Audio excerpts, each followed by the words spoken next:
Jail का नमक है, आज भी सप्लाई हो रहा है। अब मैं ज्यादा बोल दूंगा तो फिर वही बात है कि सब अलर्ट हो जाएंगे, तो आप उनको अलर्ट करना चाहते हैं तो बात नहीं अलग आप है। सच बताइए, तिहाड़ में करप्शन का नेक्सस काम कैसे करता है? जो पैसे ना ले उसके खिलाफ चुपचाप डाल दो कि जी ये पैसे मांगो। जेल में बैठकर बड़े बड़े माफिया गैंगस्टर अपना गैंग चला रहे हैं, ये कैसे मुमकिन हो पाता है? फोन कैसे चलता है? फोन तो जैमर लगे हुए हैं ना तिहाड़ में। वो सिर्फ बाहर के लिए हैं। इवन मैंने लॉरेंस तक के पास से फोन पकड़े। लोगों को ये कह के रखना कि मुझे झगड़ा नहीं चाहिए जेल में, और ये रहा। पर ये ज्यादा तो दिन माइंड गेम हो गया ना, लॉरेंस तो आपके साथ भी खेल गया। फिर वही बात हुई तो दूसरी जेल में जाते ही दैट एक्सीडेंट पंजाब में हुआ। क्या हुआ? कोई सिद्धू मूसेवाला? हाँ, अरे ये क्या हुआ था बताइए जरा सा। लॉरेंस हमेशा अपने साथ सुंदरकांड पूरा बड़ा सा पैक करके लाल कपड़े में वो हमेशा रखता है। सुबह 4 बजे उठेगा, कॉलगल बुलवाता था, लड़कियां आती थी, हीरोइन आते थे मिलने के। सुकेश के लिए लिटरली ऑफिसर्स लड़ते थे, मुझे इस जेल में पोस्टिंग दो या सुकेश की अब ट्रांसफर करो, बहुत टाइम हो गया, हमारी जेल में भेजो। ये कैसे वो जेल में कैसे मर्डर हो गया भाई अंकित गुर्जर का? एक ग्रुप था जिन्होंने उसको फिजिकली असॉल्ट किया। कौन ग्रुप था? ऑफिशियल ज्यादा थे भाई उसमें। आपकी बात से समझ में आ रहा है कि तिहाड़ जेल ऐसा लग रहा है पैसे का पूरा एकदम लॉटरी है। करोड़ कितना आता होगा? 10 crore 20 crore beyond jail. Tihar jail की स्वेलो करेगा और ले जाएगा, अंदर वॉमिट करेगा, निकाल के दे देगा। अरे ऐसे कैसे डाल के फिर वॉमिट कर? मैं आपको दिखाऊं कि मेरे पास रिकॉर्ड है कि एक आदमी के चेस्ट में, पेट में 5 फोन।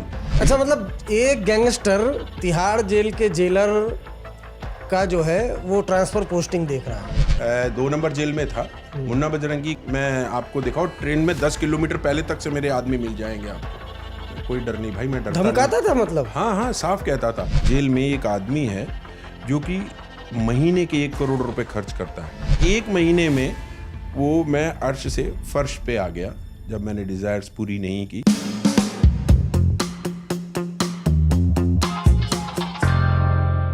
नमस्कार, आज तक रेडियो के स्पेशल पॉडकास्ट में आपका स्वागत है। आप देख और सुन रहे हैं अपना पसंदीदा शो क्राइम ब्रांच। इस शो में हम लोगों से मिलते हैं, बातें करते हैं, कहानियां सुनते हैं उनसे जिनका कभी न कभी किसी न किसी तरह से क्राइम से लेना देना रहा है। दोस्तों, आज जो हमारे साथ मेहमान हैं वो एशिया की जो सबसे बड़ी जेल है तिहाड़ जेल, उसके एडिशनल सुपरिटेंडेंट रहे हैं। 34 सालों तक जेल की सलाखों की पहरेदारी की, जेल के हर राज को जाना।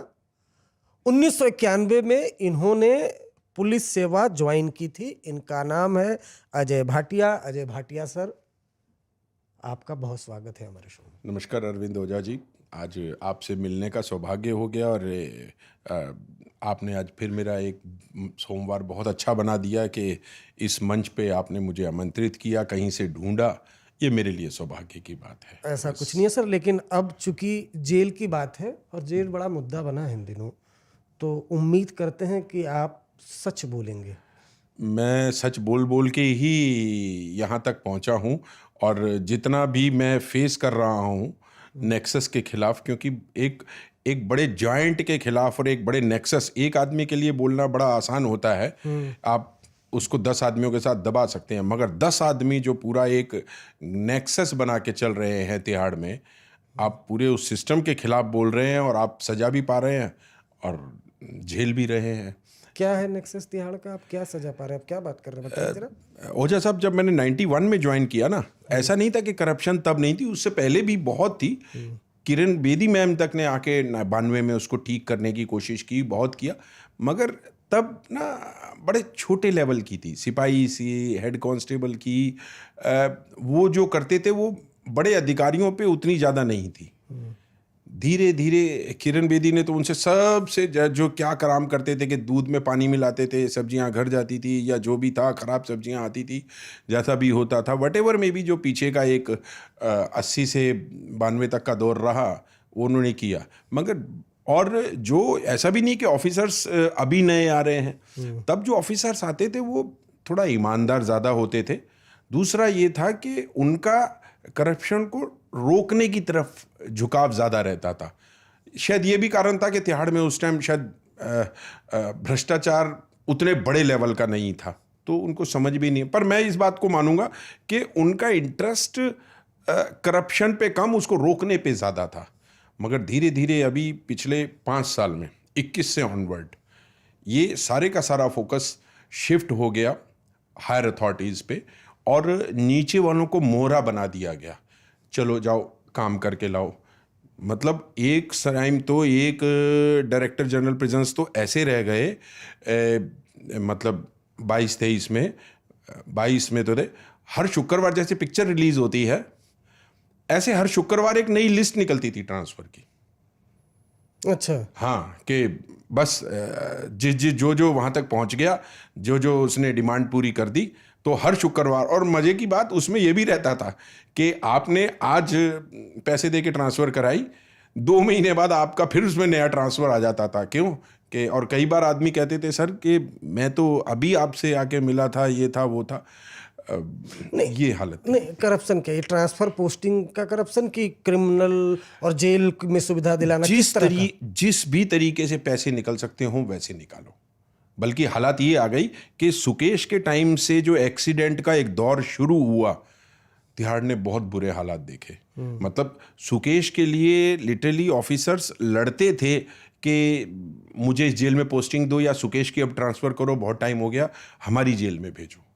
अच्छा, मैं अपने दर्शकों को बता भी दूं कि सुकेश चंद्रशेखर एक महाठग, जिसने जेल में बैठे बैठे एक उद्योगपति की वाइफ के साथ 400 करोड़ से ज़्यादा की ठगी को अंजाम दे दिया। जैकलीन फर्नांडीज के साथ उसकी तस्वीरें वायरल हुई थी और ईडी का केस फिर जैकलीन फर्नांडीज पर आया। आप उसी सुकेश की बात कवर स्टोरी कर रखी है इंडिया टुडे ने, मेरे पास वो कलेक्शन है। हाँ, तो सुकेश को लेकर क्या कहानी थी ये बताइए, कैसे सुकेश का बात ये हुई कि आप हैरान रहेंगे कि मैं उस टाइम हेडक्वार्टर में ट्रेनिंग ब्रांच में था, तो खबरें तो सब पता चलती रहती थी। तो एक जेल से एक कैदी आया एंड सेज के सर आपको पता है कि एक नंबर जेल में एक आदमी है जो कि महीने के 1 करोड़ रुपए खर्च करता है। आप विश्वास नहीं करेंगे, मैं लिटरली खड़ा हो गया कि कौन बेवकूफ़ आदमी है भाई, 1 करोड़ रुपए क्यों खर्च कर रहा है। आप सोचिए 1 करोड़ रुपए, मतलब ये 20-21 की बात रही होगी, तो 1 करोड़ में तो सारा सिस्टम फ्लोट हो गया ना। ऊपर के सुपरटेंडेंट से लेके नीचे तक बड़ी कोशिशें हुई उस टाइम, हेडक्वार्टर ने उनको बड़ा पकड़ने की कोशिश भी की सब, मगर जो नीचे का जेल का पूरे अधिकारी थे वो सब उसके साथ कनाइवेंस थे। तो उनमें चीज़ें अब आप सोच सकते हैं कि क्या बताया, कैसे कर रहा था सुकेश, पूरा विस्तार से बताइए। वो ये था कि वहाँ पे 2 बिल्डर भाई बंद थे, कोर्ट ने उनको परमिशन दे रखी थी, मगर फंड्स पैसा जो है वो सुकेश यूज़ कर रहा था। और उन्हीं परमिशंस के बदौलत वो सारी अंदर सुविधाएं, बेड मंगा लिया, एसी आ गए, अपना फर्नीचर आ गया, और खाने पीने का तो अमूमन बहुत ज़्यादा, बल्कि आप हैरान रहेंगे कि नॉनवेज तक एक बारी अंदर आ गया था। और जो ड्यूटी अफसर था, आप देखिए वो बेचारा हेड कांस्टेबल 15 दिन इतना परेशान रहा कि उसने जब जेल के उस सुपरडेंट को झूठी बोटियां बता के उठा के दिखा के देकर अखबार में लगाई कि सर देखिए ये नॉनवेज अंदर आया था जेल में और ये यूज़ हुआ, तो सुपरडेंट का ही कहना था कि रख दो, बल्कि रख दो, इसको देखेंगे। और मज़े की बात, एक माहौल ऐसा बना दिया गया कि वो विसल ब्लोअर होके उसी को सफ़र कर रहे थे और उसी को दोषी करार दे रहे थे कि तू ये क्या कर रहा है भाई, क्यों कर रहा है बताओ। तो मतलब हाँ, और वो तो एक छोटा सा हेड कांस्टेबल था, मतलब अकेला पड़ गया बेचारा, मगर फिर बाय चांस कहीं ये बातें निकली, अखबार में उठी, और उस वजह से फिर ऊपर दबाव आया। और जब इसकी जांच पड़ताल शुरू हुई तो आप हैरान रहेंगे कि विदेशी पानी, महंगे एयरफोन्स, अच्छे महंगे शूज़, कपड़े, मतलब जो लग्जरी की आइटम्स थी वो सब वहाँ अंदर उनको पहुंच रहा था। बल्कि ये तो खुद मैंने उसको पकड़ा, जब डीआईजी के साथ हमने टीम बना के उसको कैच किया, बाहर उसकी गाड़ी में ही ये सब सामान निकला था। हाँ, नहीं, अब यही हमें बताइए किस तरह से आपको इन्फॉर्मेशन मिली, किसके यहाँ रेड किया और क्या क्या मिला। ये रेड किया था हमने जेल नंबर 1 में, और तब था कि एक गाड़ी इनोवा थी, उसके अंदर बहुत सारा बॉक्स के अंदर बहुत सारा ईटेबल्स, इंपोर्टेड मटेरियल और ये सब सामान जो था, ये हमने बकायदा एक बड़ी लंबी सी लिस्ट थी, कम से कम 2-1 पेज की, वो सब चीज़ें तो कॉन्सिफिकेट की गई और उनको बाद में वापस किया गया, ड्राइवर को रोका गया। तो वो सब चीज़ें थी कि आप समझ सकते हैं कि जब ऊपर वाले करने पे आते हैं तो वो सब चीज़ें आपस में फिर मैनेज कर लेते हैं। But because I was the part of that team was searched and raided the things in jail number 1 Sukesh क्या? हाँ, सुकेश के यहाँ। और वो चीज़ें वहाँ ऐसे रहीं।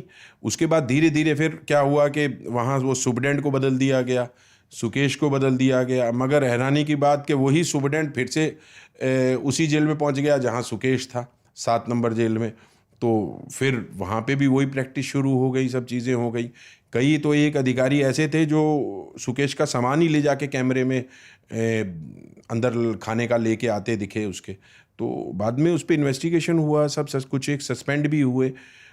ये चल रहा था। मतलब सुकेश तिहाड़ जेल में था, उसकी वजह से जो डीजी तिहाड़ थे उनको भी भुगतना पड़ गया, और सुना 100 के लगभग जो पुलिसकर्मी थे वो ट्रांसफर सस्पेंड हुए।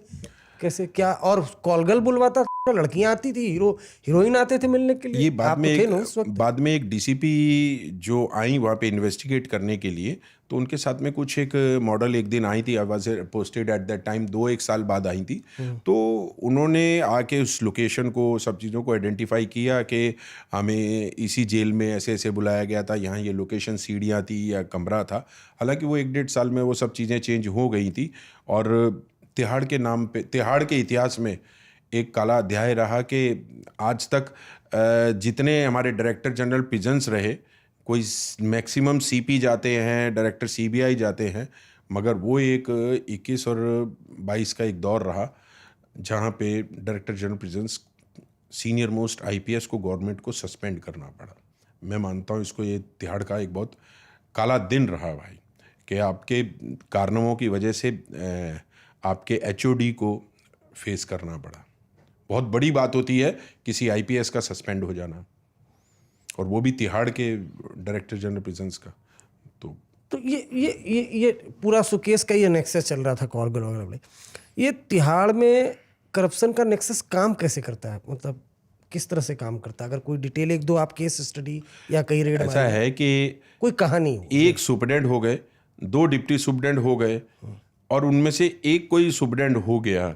अब जैसे मैं आपको बताता हूँ कि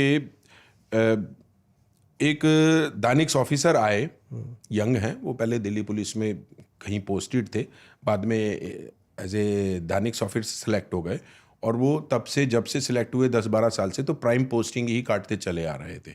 ठीक है, उनके आने से धीरे धीरे उन्होंने मेहनत की, उनको एक छोटी जेल दी गई, तो वहाँ से उनसे जो चीज़ें उन्होंने करा के कहीं अप्रोच करके, क्योंकि अब इनकी अप्रोच होती है तो डीजी के ऊपर भी प्रेशर होता है कि भाई इनको कोई अच्छी जेल दे दो, काम करेंगे, ये रहा।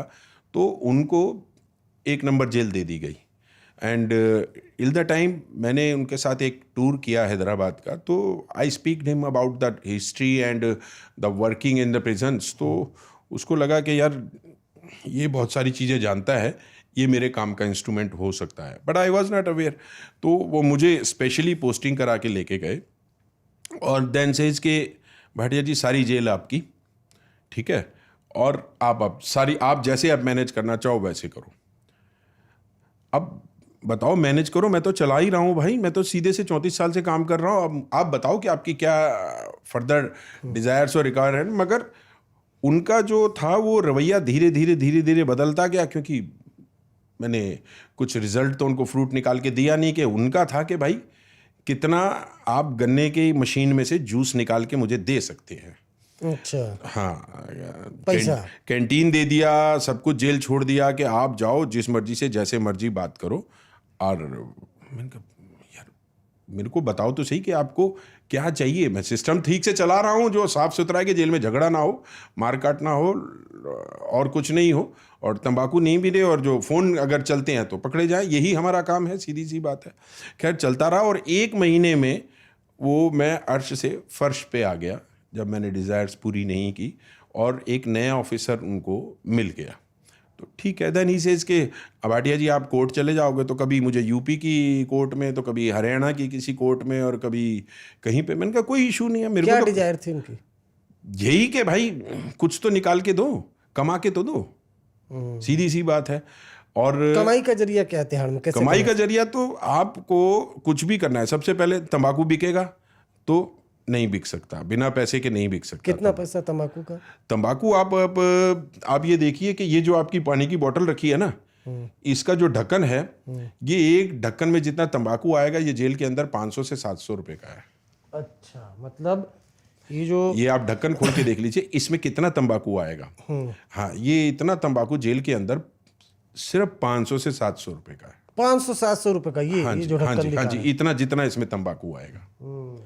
तो आप सोच सकते हैं कि तंबाकू, एक सिगरेट नहीं, तंबाकू से ही काम चलता है, सिगरेट नहीं जा पाते क्योंकि आप तंबाकू चला गया तो आप सिगरेट पत्ते से भी बना लेंगे, आप कागज से भी बना लेंगे, सिगरेट क्या बनानी है? तो तंबाकू कैसे जाता है, लेके लोग जाते हैं? तंबाकू तो मैंने बताया ना, नीचे से स्वेलो करके ले जाओ, नीचे से ले जाओ, ऊपर से स्वेलो करके ले जाओ, आराम से ले जाते हैं। कई और ऑनेस्टली मैं सिपाही तो कोई नहीं पकड़ पाया, मगर बहुत सारे तरीके हैं। दीवार की तरफ से उछाल के फेंक दो, बहुत डार्क स्पॉट्स हैं जेल में जहाँ पे किसी को जाना है, जिसको फेंकना है तो उसको पता है कि मुझे कहाँ किसको कैसे फेंकना है, दीवार से फेंक दो। नहीं तो इनमेट्स, मोस्टली इनमेट्स जितने गरीब हैं वो सब कंचे बना के ऐसे छोटे टाइप के पॉलीथीन में पैक करके घर से उनके आते हैं, स्वेलो किए 5, 6, 7 और अंदर ला के वॉमिट करके निकाल लेते हैं, because we don't have a body scanner. तो वो चीज़ें रहती हैं। और उसके बाद फ़ोन चलाने का है, अच्छा खाना खाने का है। फोन कैसे चलता है? फोन तो जैमर लगे हुए हैं ना तिहाड़ में। वो सिर्फ बाहर के लिए हैं, अंदर पता नहीं भाई, सब फोन चलते हैं यार, बड़े आराम से चलते हैं, एक से एक बढ़िया। उनको पता होता है कौन सी उसका आपका जो है कंपनी है उसका फोन चल रहा है, वो उसी का सिम मंगाते हैं। एक फोन चलाने का कितना, मतलब पैसा कितना नहीं है, बस आप बात रेट नहीं है, बस वो आपको खुद आके अपने आप दे देगा कि जी मैंने महीने के पैसे दे रहा हूँ, आपको सर को डराना है। यहाँ बात ये है कि बदमाश को भी पैसा देने का शौक है। आप नहीं लोगे तो आपके खिलाफ एक ही काम होगा, कोर्ट में जाएंगे कि जी एलिगेशन पे एलिगेशन के सर पैसा मांगते हैं, सर पैसा मांगते हैं, बहुत तंग करते हैं, और आप ले लोगे तो आप बहुत बढ़िया, आपसे कोई शिकायत नहीं। अच्छा, बदमाश कहता है पैसे ले। हाँ, यही नेचर है कि क्योंकि देखो बदमाश को क्या है कि उसको गलत काम करने हैं। उसको क्या चीज़ चाहिए कि उसको कोई कैमरे में ना देखे, उसके कोई आसपास ना हो, कोई उसका फ़ोन ना कैच करे, उसको जो 4-5 चेले चपाटे जो आसपास उन्हें गैंग बनाया है वो सब मस्त रहें, वो कैसे भी खाना मैनेज करके लाएं, जो मर्जी करें, वो सब चीज़ें उनके साथ वो रहती हैं।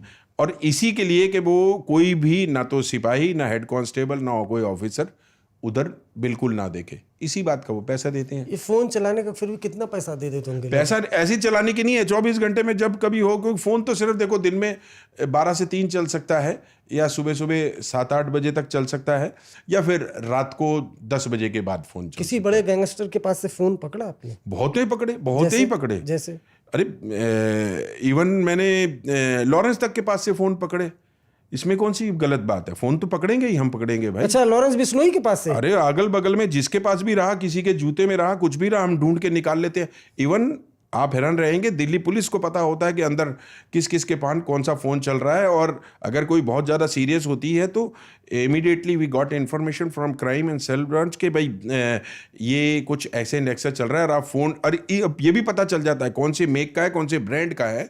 और लॉरेंस किसका है? देखिए, आपने बिल्कुल सही बात बोली, चाह लीजिएगा। दरअसल मैंने सिद्धू मूसावाला हत्याकांड के बाद मैंने ऑडियो कॉल आज तक पर, इंडिया टुडे पर चलाया था, जिसमें लॉरेंस बिश्नोई तिहाड़ जेल में बंद था, और उसको एक फ़ोन आता है लॉरेंस बिश्नोई को कि सिद्धू मूसेवाले को हमने मार दिया है। वो ऑडियो कॉल भी चाहेंगे तो दर्शक सुन सकते हैं। ऑडियो कॉल में बाकायदा बोला कि ज्ञानी गड्डी चढ़ा देता, तो लॉरेंस बोलता है कि भाई क्या? तो बोले सिद्धू मूसावाला मार देता। तो बोला अच्छा फ़ोन रखो।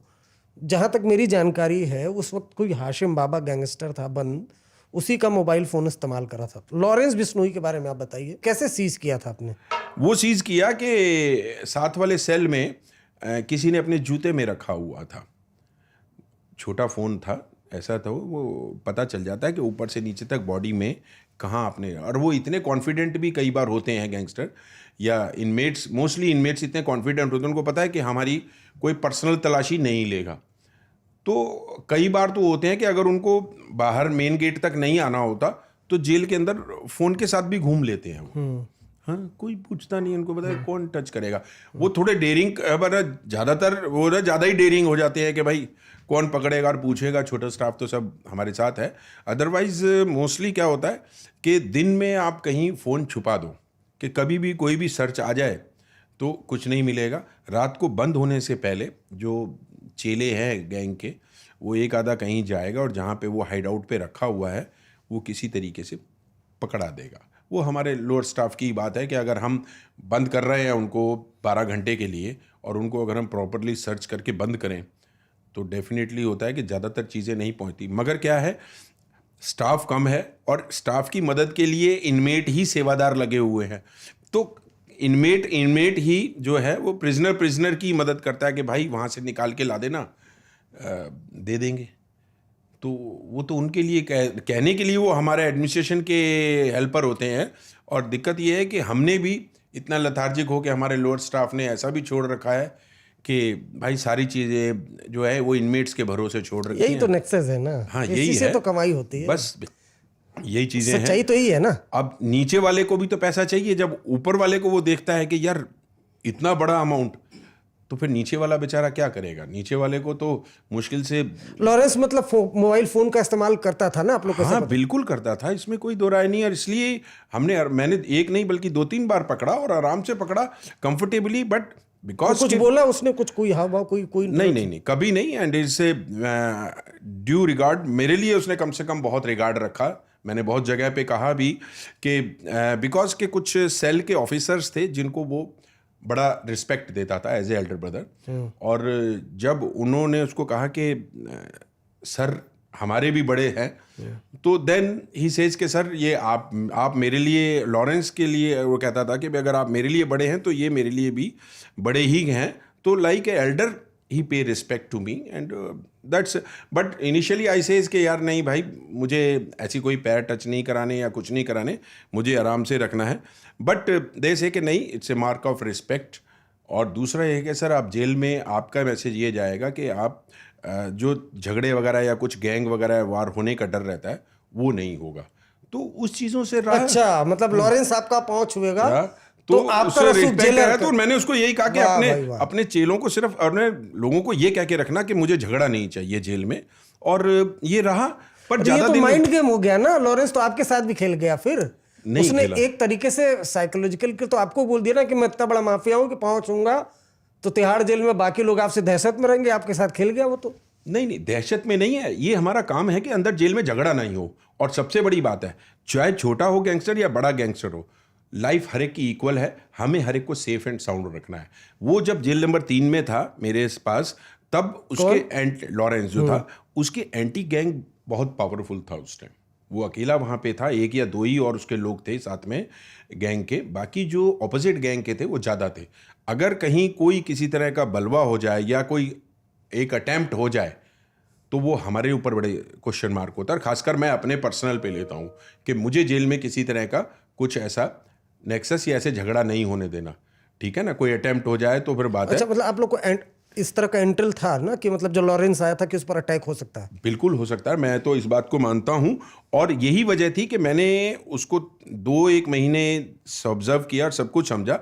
Then I talk to my senior कि ये यहाँ जेल में रखना ठीक नहीं है, क्योंकि अगर कोई भी हादसा हो गया तो it will be big issue in the society और दूसरा मार भी गवर्नमेंट तक भी जाएगी।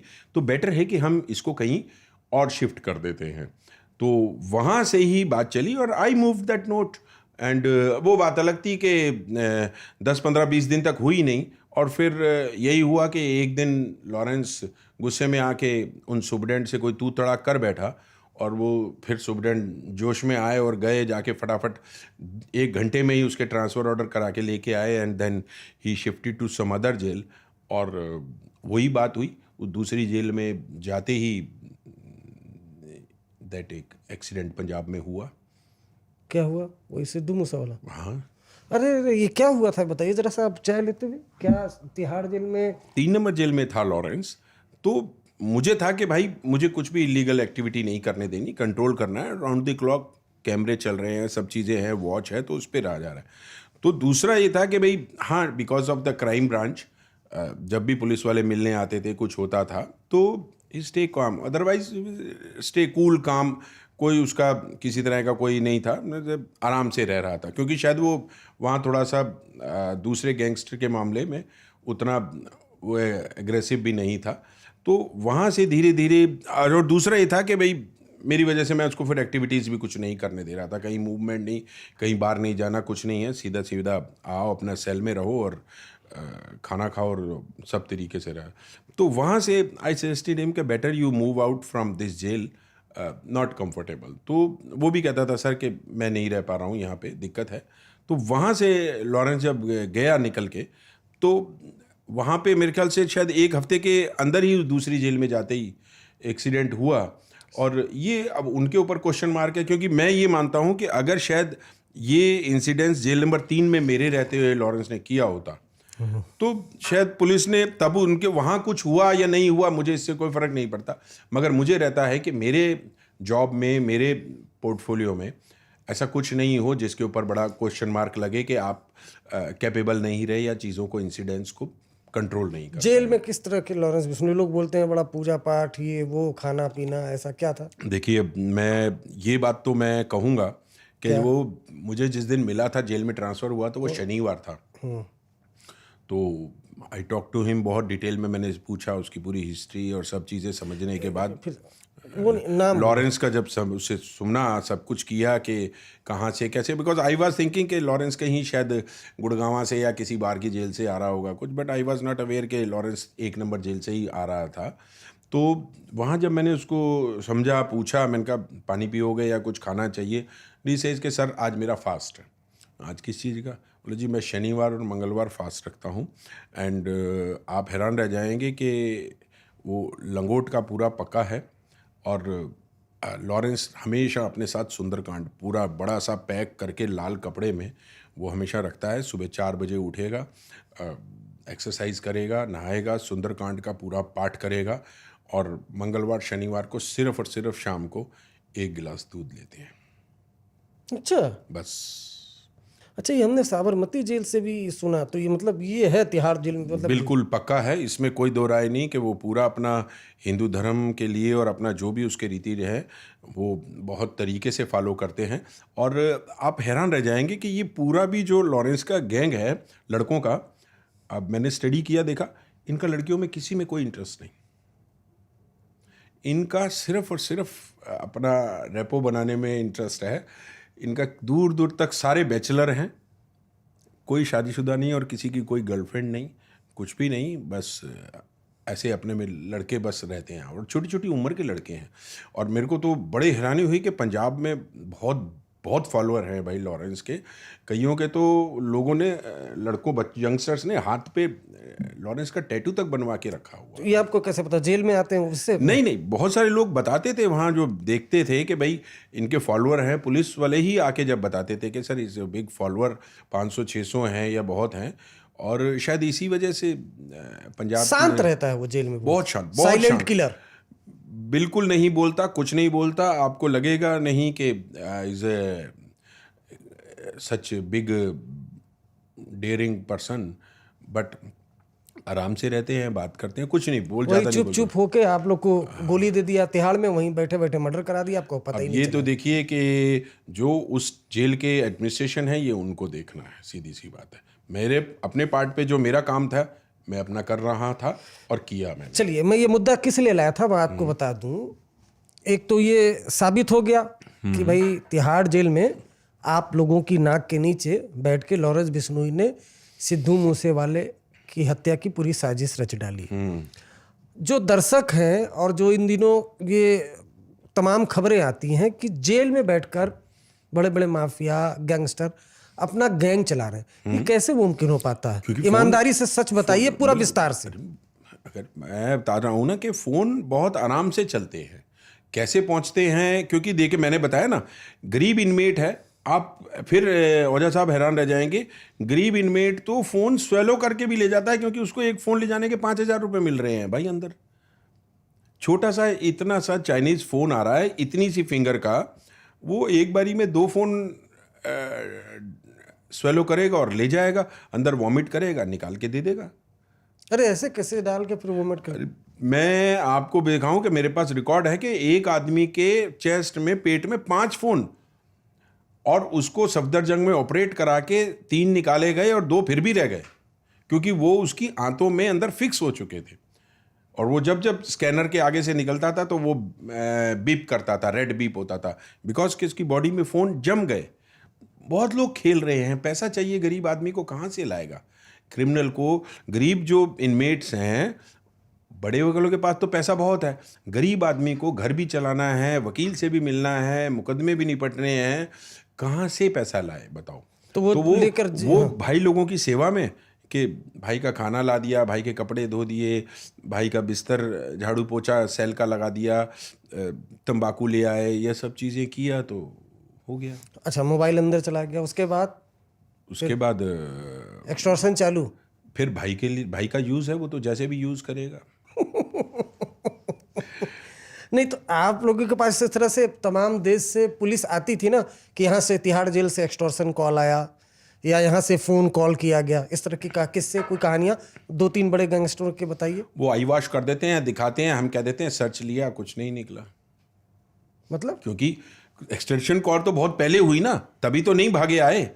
जब तक एक्सटॉर्शन की कॉल अगर मान लो चलो हरियाणा से ही कहीं से आई, तो वो एकदम कूद के तो नहीं आ जाएंगे। वो अपना सिस्टम चैनल को फॉलो करते करते करते आईबी से या वो अपने डीजी से, हमारे डीजी तक हेडक्वार्टर से होते हुए आएंगे, और हम उसके ऊपर कहीं उस टाइम सर्च कराएंगे हफ्ते 10 दिन बाद, तो वहाँ तब तक चीज़ें नहीं मिलती हैं।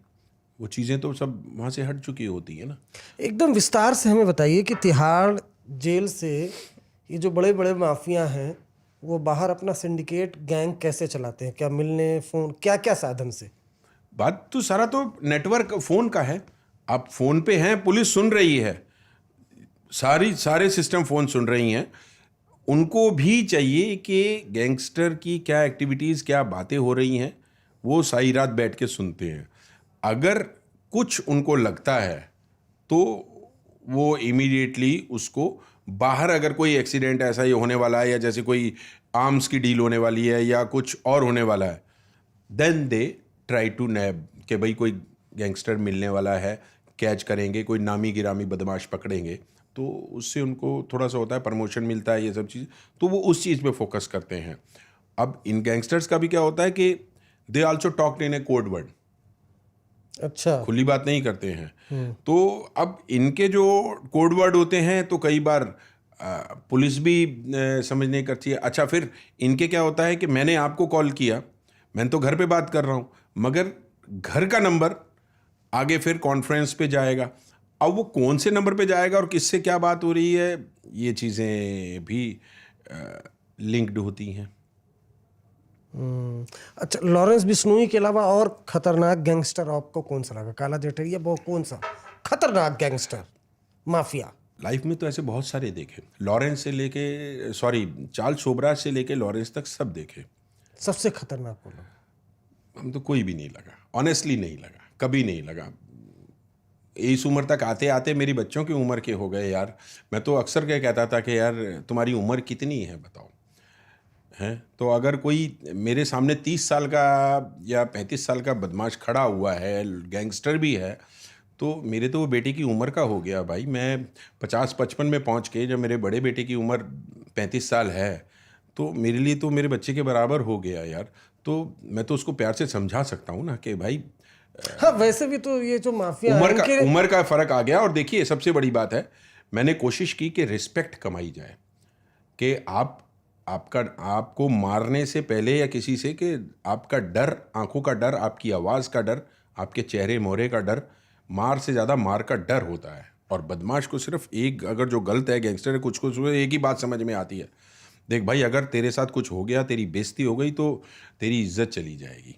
और आपको पता है, समाज में अगर एक बार इज्जत चली जाए, तो मतलब चाहे जेल वो के बाहर अंदर रहे चाहे वो अंदर है, वो इज्जत। तो मुझे तो यही बातें सब समझ में आई कि जो पीछे से मैंने सीखी, कि भाई मार तो आप लोगे, मारने के बाद उसका डर खुल गया तो फिर वो पक्का बेशर्म हो जाएगा। तो मारने से पहले उसका डर से अगर वो ठीक होता है, कंट्रोल होता है, तो आराम से वैसे रह भी सकता जेल में ना ये गैंगस्टर वगैरह मुझे लगता है बदमाशी नहीं करते होंगे, सबसे सुरक्षित तो जेल ही है। जेल में तो सबसे ज्यादा वो सुरक्षित हैं आजकल।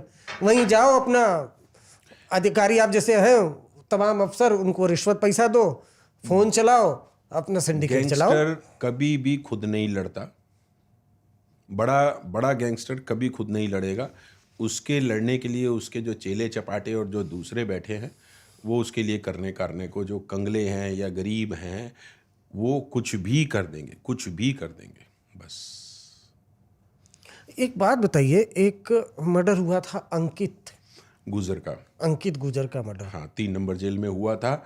और दुर्भाग्य से वो सीरीज थी जब सुकेश के से सीरीज जब चली, गड़बड़ाती हुई बातें, ये क्योंकि कैसे वो जेल में कैसे मर्डर हो गया भाई अंकित गुजर का? सुन तो लो, मैं फिर ओझा साहब यही तो बात कह रहा हूँ कि सुकेश तो एक ही था।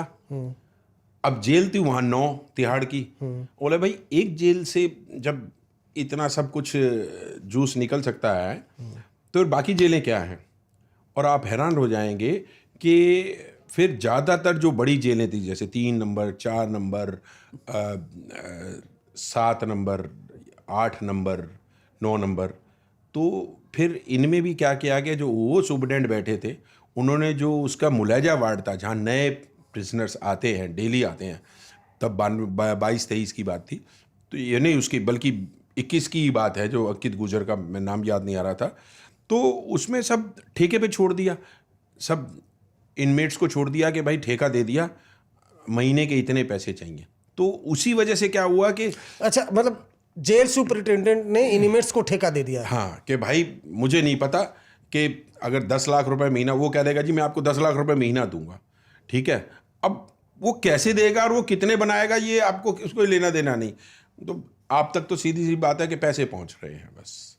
तो वो चीज़ों से वहाँ जाके क्या हुआ कि फिर अधिकारियों के लिए मुश्किल हो गया कि भाई जब बात ठेके की हो गई, इतना महीने का देना है तो कहाँ से निकालेंगे। तो अंकित गुजर की जो आप बात कर रहे हैं वो इसी का कारण था कि उसमें जो थे वो कुछ मॉनेटरी इश्यूज इन्वॉल्व थे, जहाँ पे कि उसकी वजह से ये एक्सीडेंट हुआ। और मजे की बात, उस एक्सीडेंट काहे करें, मर्डर कहिए ना। मैं तो वही बात कह रहा हूं कि दुर्भाग्य से फिर मेरे को ही वहां पोस्ट किया गया कि इन चीजों को ठीक करिए। दिक्कत ये थी, पहले बात बिगाड़ दी गई और फिर बाद में जो मरा हुआ सांप है वो मेरे गले डाल दिया गया कि सर आप हेडक्वार्टर से आप जाइए और आप इन चीजों को जाके मैनेज कीजिए। नहीं तो आप वहां गए होंगे, पोस्टिंग किया तो कर रहा हूं। क्या पता चला आपको, कैसे मर्डर हुआ था, सच बताइए। नहीं, वो ठीक था कि उसको देखिए, जो मेरे से पहले की बातें थी जहां कमरे में थी, तो वही बात था कि पूरी एक ग्रुप था जिन्होंने उसको फिजिकली असॉल्ट किया। कौन ग्रुप था? इनमेट तो नहीं थे, इनमेट्स कम थे शायद, ऑफिशियल ज्यादा थे भाई उसमें। नाम तो मुझे भी नहीं मालूम, मेरे से पहले का था और सीसीटीवी फुटेज वगैरह भी नहीं थी, मगर वो लोकेशंस वगैरह हमारे आने से पहले सीबीआई सब सील कर चुकी थी और सीबीआई इन्वेस्टिगेट कर रही है अभी भी। देखिए तो वो चीज़ें हैं, जितना मुझे उस टाइम था क्या पता कि भाई मुझे उस जो हालात ख़राब हो गए थे उस जेल के, मुझे वो ठीक करने थे। और आप हैरान रहेंगे कि अगले 3 हफ्ते तक 23 जनवरी 2021 को मैं वहाँ पोस्ट हुआ।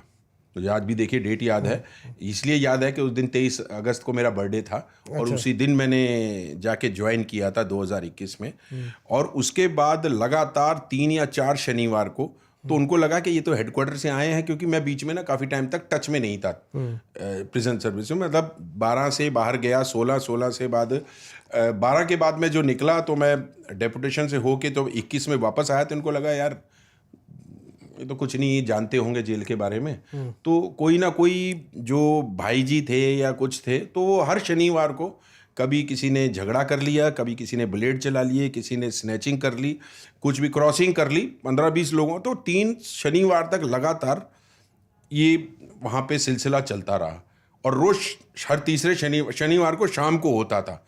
कभी किसी ऑफिसर ने कभी किसी को थप्पड़ मार दिया और बोले जी पूरी जेल में दंगा हो गया और फिर अब संभालना पड़ा था। तो फिर मुझे लगा यार कि ये ऐसे बात नहीं बनेगी, आराम आराम से सीधे तरीके से नहीं है। अगर इस गैंगस्टर के पीछे बहुत सारे चेले चपाटे हैं तो कोई दूसरे इससे ऊपर भी कोई भाई होंगे। नहीं मतलब अंकित गुजर के मर्डर के बाद जेल के हालात खराब हो गए थे? ऑफ कोर्स थे, बहुत थे इसमें, तो टेंशन थी, बहुत टेंशन थी, क्योंकि आप देखिए कि जितने भी हैं जो एफआईआर वगैरह सीबीआई में लिखी गई है वो थोड़े सीरियस टाइप के हैं। देखिए मैं फिर जब मेरे पास कागज़ नहीं है तो मैं उस हिसाब से उतना बोल नहीं सकता, मगर जितना मेरे को पता चला it was not a fair deal, सीधी सी बात है। किसी को मैंने कहा ना, मैंने ये चेहरा मोहरा इसीलिए बनाया कि मारने की जरूरत ना पड़े। डर, देखिए दो ही चीजें हैं ख्वाजा साहब, या तो आप डर जाएंगे या आप डराएंगे, ठीक है? तो फिर मेरी नौकरी किस बात की है?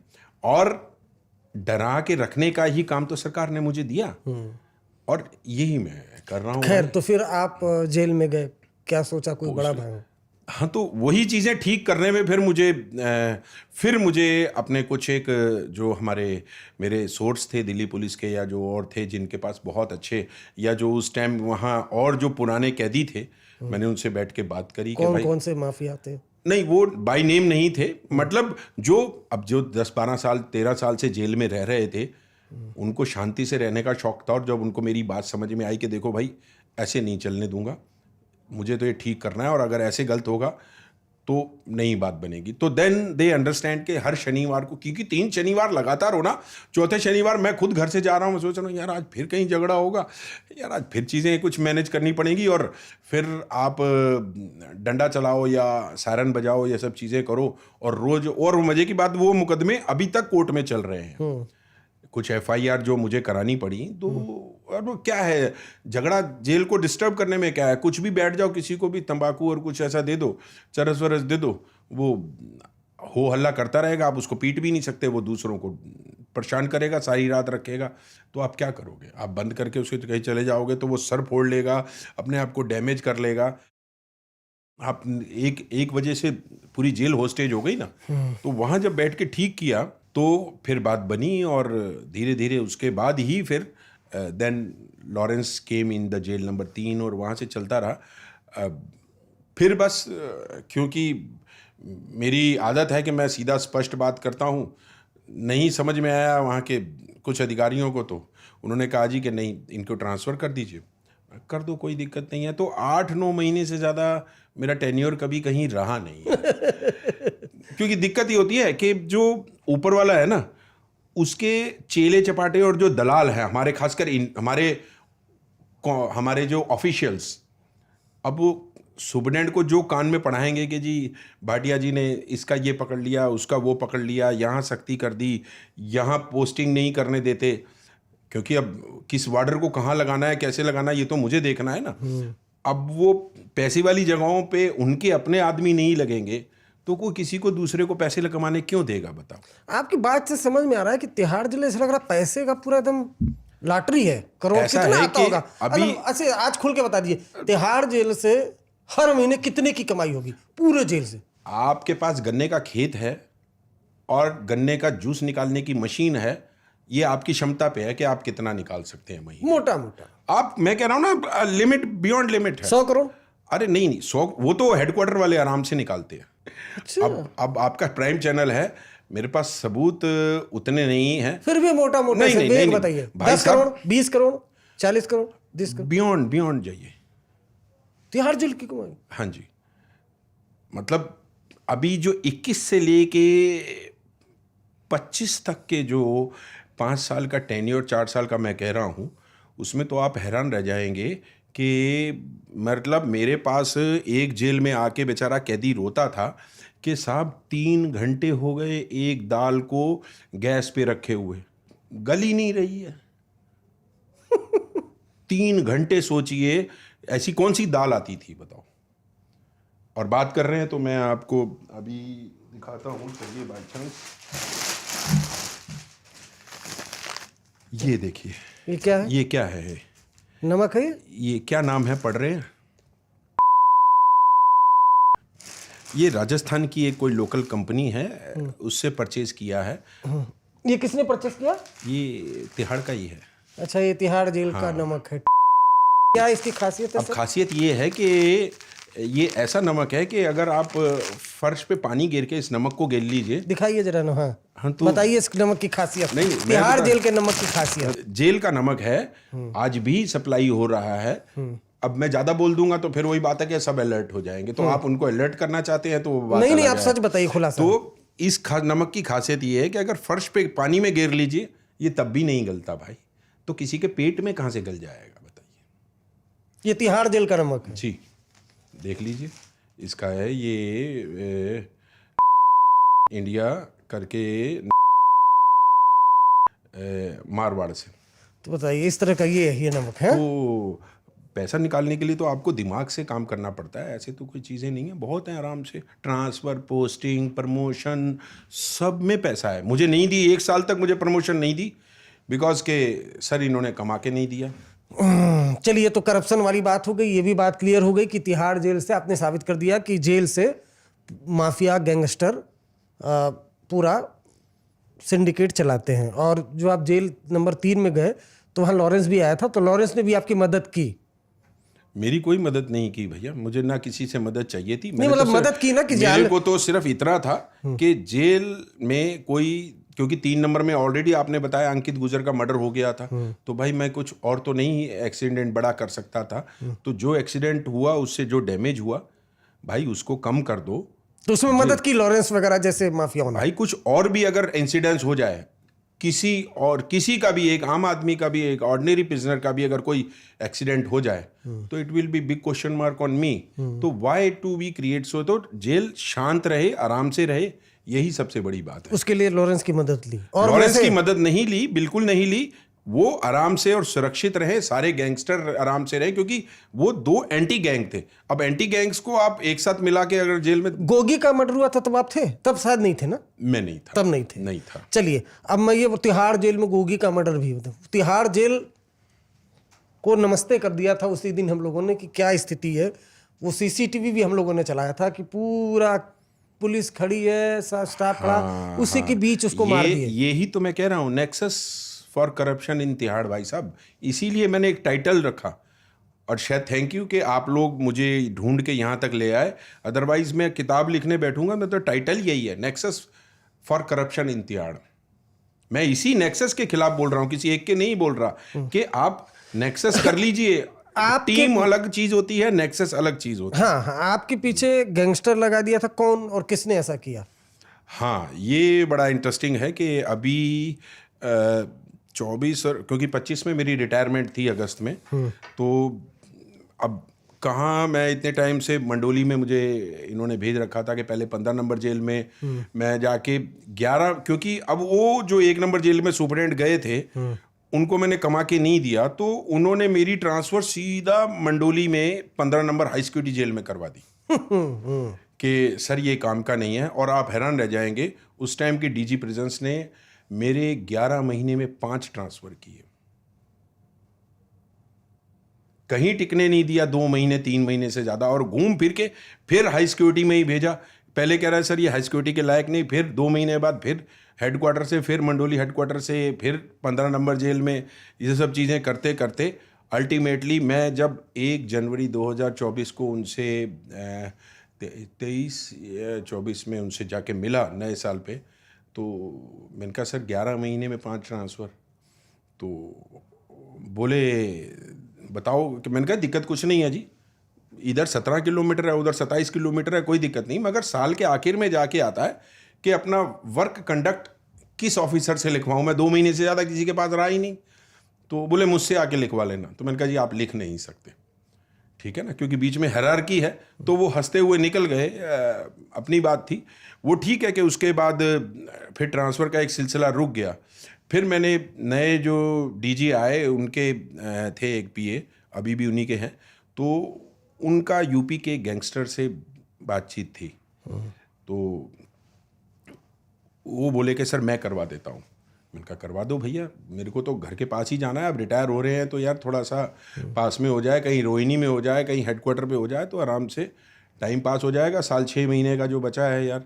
तो सर बात हुई, इस टाइम दिल्ली के शायद इलेक्शन होने वाले थे 24 जनवरी में शायद, है ना, तो वहीं से देन ही सेज के सर आपको 3 लाख रुपए देने पड़ेंगे। गैंगस्टर बोला? हाँ, तिहाड़ जेल में ट्रांसफर का? हाँ, बोले सर 3 लाख रुपए लगेंगे। मैंने कहा भैया ये देखो, ये मेरा मोबाइल, ठीक है, और ये मेरा बैंक अकाउंट, ठीक है, क्योंकि आजकल ऑनलाइन हो गया। मैंने कहा अगर इसमें तुम्हें 3 लाख दिखते हैं तो मुझे बताना, मेरे पास पैसे ही नहीं है भाई, मैं कहाँ से दूं, और 3 लाख रुपए किस बात के बताओ। अच्छा, मतलब एक गैंगस्टर तिहाड़ जेल के जेलर का जो है वो ट्रांसफर पोस्टिंग देख रहा है। अगर आया क्या जी, अगर 3 लाख रुपए लगेंगे, मेरा वकील जाएगा और जाके पीए से मिल लेगा और आपका काम हो जाएगा, पर आपको, मैं कहा नहीं सॉरी भाई, मेरे पास इतने पैसे नहीं है, मैं नहीं दे सकता, और होते तो भी नहीं मैं देते। जब 34 साल में नहीं दिए तो अब 6-8 महीने के लिए ट्रांसफर किस बात का। और बस फिर वो गैंगस्टर साहब हमारे पीछे पीछे, देन फिर मुझे अपने जो दिल्ली पुलिस के सोर्स हैं उनको यूज़ करना पड़ा, उनको सारी सिचुएशन समझानी पड़ी, बतानी पड़ी, और अल्टीमेटली फिर वो गैंगस्टर को ऐसी जगह भेजा गया कि जहाँ वो बेचारा, क्योंकि उसने वो छोटी सी जेल में पूरा ट्विस्ट कर रखा था। वहाँ के सुपरडेंट भी जो थे वो सीसीटीवी कैमरे वाले को बुला के कहते थे, भाई ये साहब का कच्छा खो गया है, जरा सीसीटीवी से देख के बताओ। चलिए, ये सब तो खैर आप जाहिर सी बात है, ये आप अपना पक्ष बता रहे हैं। हो सकता है आप पर भी आरोप लगता हो, जो आप पर आरोप लगाते होंगे वो भी कहते होंगे कि उनके साथ सब तरह एक ही दिक्कत थी कि ये बोलता बहुत है और ये नेक्सस के खिलाफ और सच बोलता है, सीधी सी बात है। ये दिक्कत, पैसे वैसे का आप पे आरोप नहीं लगाते थे? नहीं, कोई दिक्कत नहीं, वो तो मेरे पास कंप्लेंट लगती थी। मुन्ना बजरंगी तक ने लगाया, जाके कोर्ट में लगा के आया। 2012 की बात है, 2 नंबर जेल में था। मुन्ना बजरंगी को हाई सिक्योरिटी से रखा गया था क्योंकि वहाँ पे सबसे ज़्यादा सेंसिटिव जेल वही है। तो फिर हमारे से ऊपर जो सुपरडेंट थे मरहूम हो गए, भगवान उनकी आत्मा को शांति दे। तो उनके और उनके साथ में जो हमारे सिपाही काम कर रहे थे उन्होंने फिर नेक्सस कर लिया और उससे पैसे लेके और कहा कि यार ये भाटिया जी ही बीच में अड़चन है, इनके खिलाफ ही कोर्ट में लगा दो।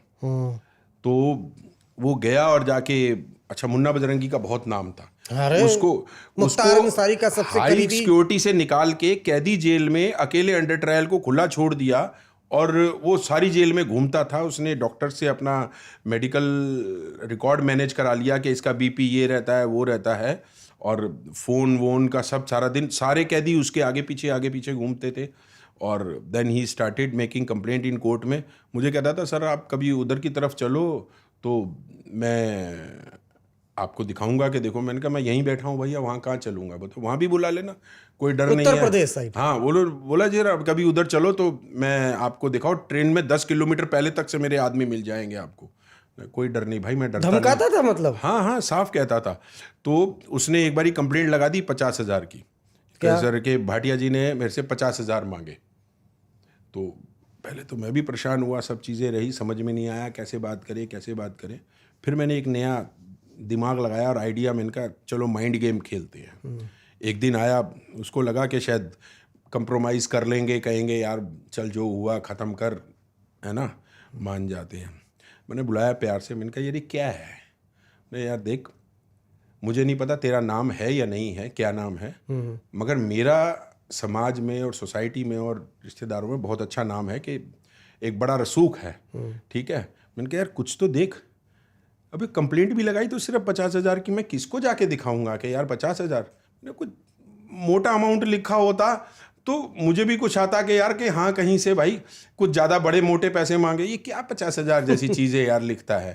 तो वो मेरी बड़ी शक्ल देखता रहा, बड़ी देर तक सोचता रहा कि यार ये तो ऐसी कई बार ना माइंड गेम आपको खेलनी पड़ेगी, क्योंकि ये वो हैं जो लोग हैं जो दिमाग से कंट्रोल करने पड़ते हैं, फिजिकली कंट्रोल नहीं होते।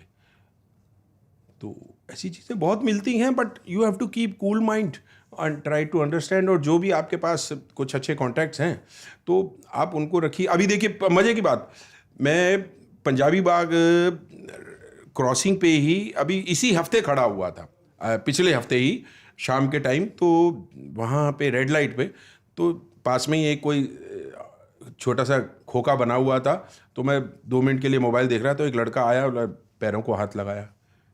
भैया शक्ल पहचान रहा हूँ, मैं नहीं जानता। बोला सर 2010 में मैं रोहिणी जेल में यहाँ पे आपके पास काम करता था, मेरा नाम ये है और आप तब बोले जी आप अजय भाटिया हो ना, डिप्टी सुप्रिटेंडेंट हो ना? मैंने कहा हाँ भैया।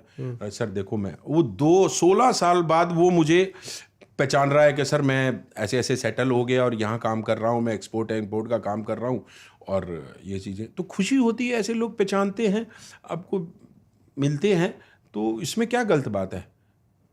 अच्छा, कुल मिला के जो कैदी मतलब जो जेलर कैदी को ज्यादा रसूख परेशान करे तो उसके खिलाफ कोर्ट में एप्लीकेशन लगा देते हैं। जो पैसे ना ले उसके खिलाफ चुपचाप डाल दो कि जी ये पैसे मांगते हैं, बस। अच्छा। हाँ, बहुत डाले गए। इवन तक ये जो गैंगस्टर मेरे पीछे पड़ा, इसने ही अपने कुछ लोगों को इकट्ठा किया और कोर्ट में, कड़कड़डूमा कोर्ट में लगवा दिया कि जी अजय भाटिया जी ने 2 लाख रुपए मांगे हैं। तो कोई बात नहीं, मेरे पास भी सारे सबूत थे। अब सबूत तो मैं आपके पास आज यहाँ भी लेके आया हूँ, पर नहीं दिखा सकता। तो सबूत थे सारे और जाके कोर्ट में दिखा दिए कि सर ये हालात हैं। अब कौन किससे क्या मांग रहा है ये आप देख लीजिए। Then judicial officer immediately understand कि दीज आर द थिंग्स। क्योंकि लेकिन आपसे जो अब तक अभी मैंने घंटे भर हो गया बातचीत की, उससे पता चल रहा है मुझे कि जेल जो है माफियाओं, गुंडों, अपराधियों की आरामगाह है। पेड गेस्ट हाउस है। बहुत बढ़िया वर्ड है, आरामगाह मत कहिए, पेड गेस्ट हाउस है। Paid guest house. Judicial custody अब नहीं रही, आप विश्वास नहीं करेंगे। 1 साल हो गया मुझे रिटायर हुए, इतना टॉर्चर किया गया, आज भी लगे हुए हैं मेरे पीछे। मेरी जो ड्यूज़, एलिजिबल ड्यूज़ थे जो मुझे रिटायरमेंट पे 31 अगस्त 2025 को मिलने चाहिए थे, ये जा के मुझे मार्च में दिए गए। और अभी भी NHRC जैसी कमीशन को डिपार्टमेंट खुलेआम झूठ बोल के दे रहा है कि जी हमने सब कुछ क्लियर कर दिया। ये वजह है, क्यों कि आप बोलोगे आप भुगतोगे, सीधी सी बात है। अकेला भुगत रहा हूँ, कोई बात नहीं, कितने दिन बोलोगे नहीं। मैं इन सब के, चाहे जितने मेरे बिल्स हों, कुछ भी एलिजिबल ड्यूज भी इतने दिन तक रोके। आप सोचिए मैंने नहीं, अच्छा चलिए वो तो खैर, आई एम सॉरी, मैं आपको बात काट रहा हूँ। ये जाते जाते चूंकि आखिरी मेरा सवाल है, इस नमक में क्या खराबी आपको नजर आ रही है? आपने दिया था, यूज करके देख लीजिए। 10 रुपए का, अगर 15 रुपए का कहीं बाजार में नमक मिलता है तो मुझे बताइएगा ओझा साहब। ये तिहाड़ जेल का नमक है। खैर सर, जो आपसे मैंने भी घंटे भर बातचीत की, और दोस्तों आप आए दिन न्यूज़ चैनलों में देखते होंगे, अखबारों में पढ़ते होंगे कि जेल में चाहे लॉरेंस बिश्नोई, चाहे तमाम इस तरह के जो गैंगस्टर हैं, वो जेल से नेक्सस चलाते हैं। आज जवाब अजय भाटिया जी, जिन्होंने लगभग 34 सालों तक तिहाड़ जेल, रोहिणी, तिहाड़ चूँकि एक मेन नाम है, लेकिन रोहिणी जेल, मंडोली जेल में सर्विस दी, और आज अपनी जुबान से बोल दिया कि किस तरह से जेल में लॉरेंस बिश्नोई फ़ोन चलाता था, बड़े बड़े माफिया फ़ोन चलाते थे, फ़ोन चलाने के लिए क्या करना होता है, जेल में फ़ोन कैसे ले जाया जाता है। ये सारा खुलासा मैंने तो पहले किया हुआ है ऑडियो कॉल के जरिए, लेकिन आज खुद जेल में काम करने वाले एक ईमानदार अधिकारी ने खुलासा किया। हालांकि इस ईमानदारी का परिणाम क्या मिला, गैंगस्टर पीछे लगा दिए गए, जो रिटायरमेंट के बाद ड्यूज़ है वो भी इनको लेने के देने हो गए। लेकिन हकीकत यही है कि आप जो बता रहे हैं कि जेल में सुधार का, अभी तक तो हमने बहुत से लोगों से बात की, यही समझ में आ रहा है कि जेल सुधार ग्रह कम, वहाँ जाके लोग और अपराधी प्रवृत्ति के हो जा रहे हैं। और खैर अब क्या बोलूँ, ये सारे खुलासे आपने हमारे शो में कर दिए। आपको पॉडकास्ट कैसा लगा? अपना फीडबैक और कमेंट जरूर करिएगा। शुक्रिया।